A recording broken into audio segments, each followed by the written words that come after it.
Welcome to this explainer. If you've been feeling those heavy, overwhelming pressures of modern life lately, I just want to say right off the bat, you absolutely aren't alone. Between the endless barrage of notifications, wildly demanding schedules, and that lingering, nagging feeling that you're somehow always falling just a little bit behind, man, life can sometimes feel like absolute, uncontrolled chaos. It's like trying to tread water with weights tied to your ankles, and it is genuinely exhausting. So today, we are diving into some really fascinating source material that provides a structured, actionable roadmap. And the coolest part, it's drawn directly from a mix of modern expert research and ancient philosophy. Let's explore together how we might be able to transform that daily chaos into real calm and see exactly what the data says about reclaiming genuine agency and order in our everyday existence. So I have to ask you, and I want you to really think about it for a second. Why does life feel so profoundly out of control right now? We wake up and almost immediately we find ourselves stuck on this frustrating digital treadmill. You know the exact feeling I'm talking about, right? You sit down to do one really important thing, but then you end up doom scrolling on social media for 20 minutes. Then you suddenly remember an urgent email you forgot to send, so you jump over to that. And before you know it, it's noon. You feel incredibly busy, absolutely drained, yet somehow like you haven't actually accomplished anything of real value. It's this weird state of endless, fragmented tasks and constant digital fatigue that leaves so many of us feeling profoundly stuck in the mud. And look, if you feel that way, the data literally shows you are in the vast majority. Look at this number right here, 67%. According to the American Psychological Association in 2024, 67% of adults report that they regularly lose focus entirely due to daily chaos. That's more than 2/3 of us just walking around in a constant mental fog. And let's be really honest about what that lost focus actually looks and feels like in the real world, because it's not just some corporate drop in workplace productivity. It deeply, deeply affects our quality of life. It's snapping at a loved one because your brain is still stressing about a work email from 3 hours ago. It's lying awake at 2 a.m. staring at the ceiling with a racing mind, totally unable to shut off. It is a very real, very draining psychological phenomenon that the research says we desperately need to address. Okay, let's dive into this and look at the path the research lays out for us today. First, we'll uncover the roots of modern chaos, then a really fascinating Stoic mindset shift. From there, we'll cover mastering mornings and goals, building habits and managing stress, the Stoic guide to setbacks, and finally, tools for long-term control. Part 1. The root of modern chaos. The source material essentially boils these villains down to 3 core issues. First up is digital overload. We are facing constant notifications and relentless information bombardment. The sheer pressure to always be connected creates a state of perpetual distraction. Your brain literally doesn't get a single moment of silence to process anything, which creates this pervasive background noise of anxiety. Second, endless to-do lists. Modern cultural expectations basically tell us we need to accomplish more with less time, leaving us feeling perpetually behind, no matter how productive we actually manage to be that day. And third, life uncertainties. Things like career shifts, family needs, health concerns, and massive global events just constantly hum in the background. They tax our nervous systems and slowly erode our baseline sense of stability. It's a lot to carry. Part 2. The Stoic mindset shift. Now, this piece of ancient wisdom is truly the bedrock of the strategy the researchers highlight. Make the best use of what is in your power and take the rest as it happens. That is from the Stoic philosopher Epictetus. The ancient Stoics recognized a fundamental truth. We absolutely cannot control external events, but we have total, absolute authority over how we respond to them. And what is so fascinating about this is that it isn't just nice, poetic philosophy. It is backed by hard, measurable neuroscience. Studies show that when you consciously shift your focus strictly to controllable factors, your brain physically reduces the production of stress hormones like cortisol. Simultaneously, it activates your prefrontal cortex, which is the logic and problem-solving region of your mind, so you literally change your brain chemistry just by changing what you choose to focus on. How wild is that? Now, what's really interesting about this slide is the brilliant way the source material suggests putting this philosophy into immediate practice. Taking inventory. Step 1. Set aside just 12 uninterrupted minutes with a notebook. Write down everything causing you chaos. Get it completely out of your head. Step 2. Categorize it. Separate the external factors, like your boss's unreasonable demands, from the internal ones, like your own perfectionism or maybe your procrastination. Step 3. Identify your control points. Mark exactly what you can directly influence, what you can partially control, and what you literally just have to accept. This simple 12-minute inventory process brings incredible clarity.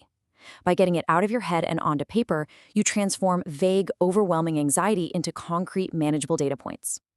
Honestly, you will likely feel a physical sense of relief just by sitting down and doing this exercise.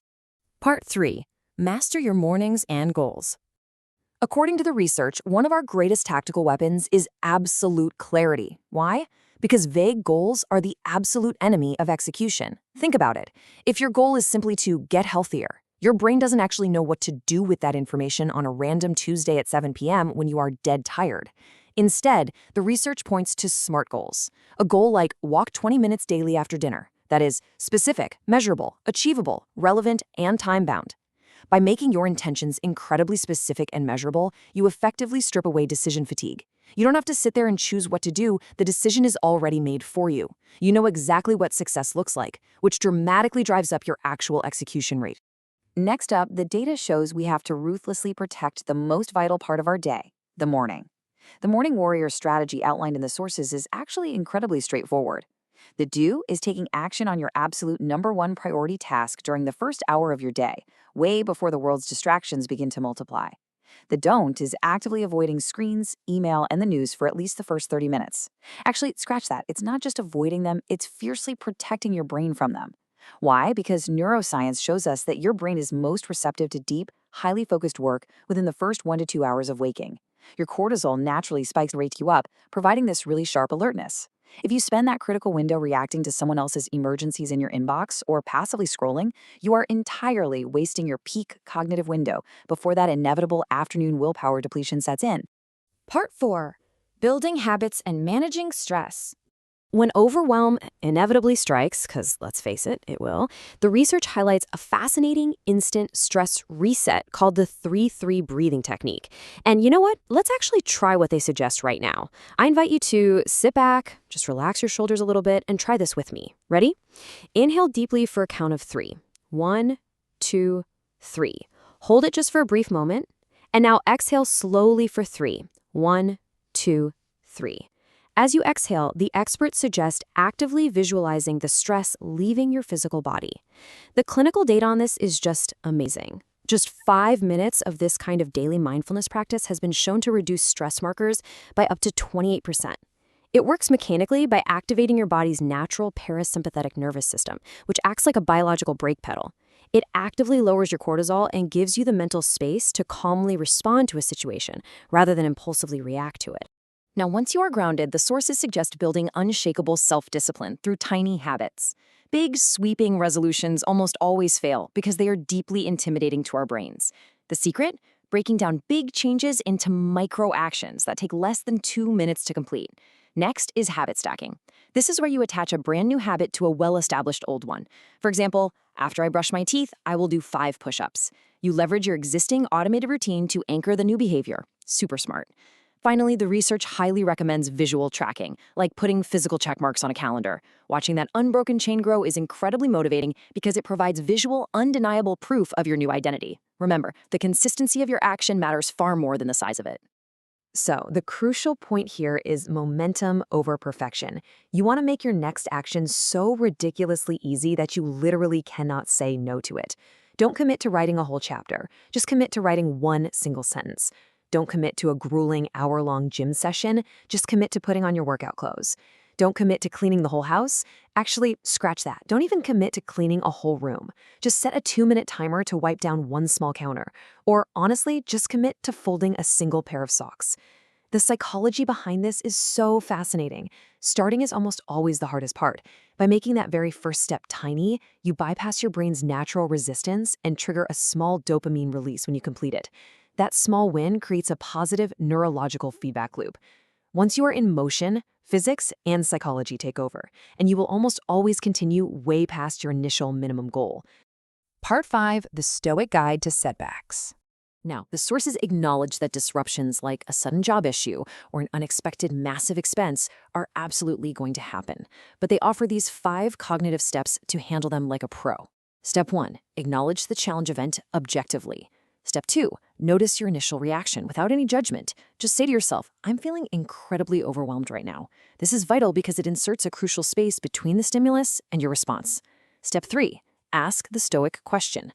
What can I actually learn from this? Where is the hidden opportunity in this obstacle?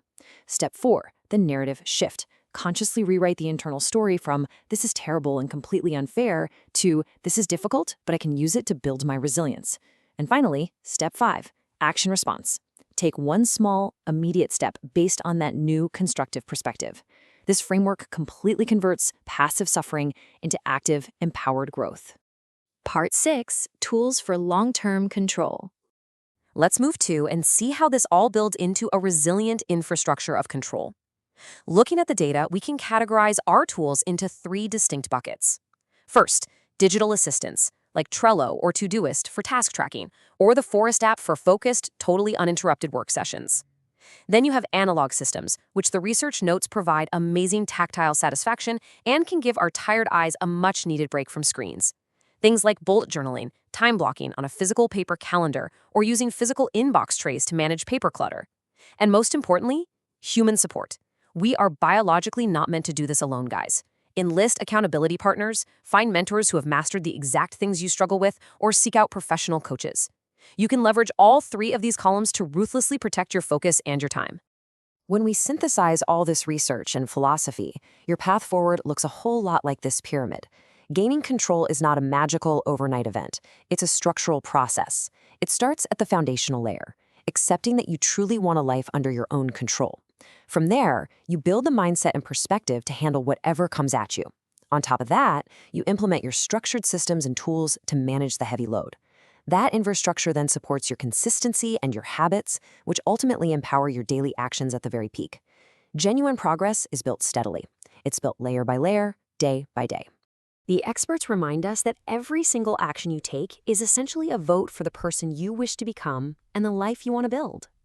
So, as we wrap up this explainer, I want to leave you with one final, deeply empowering challenge drawn straight from the material we've just covered. What is the one tiny habit you will start today? Don't wait for tomorrow. Tomorrow is a trap. Claim your agency right now, start ridiculously small, and trust the process.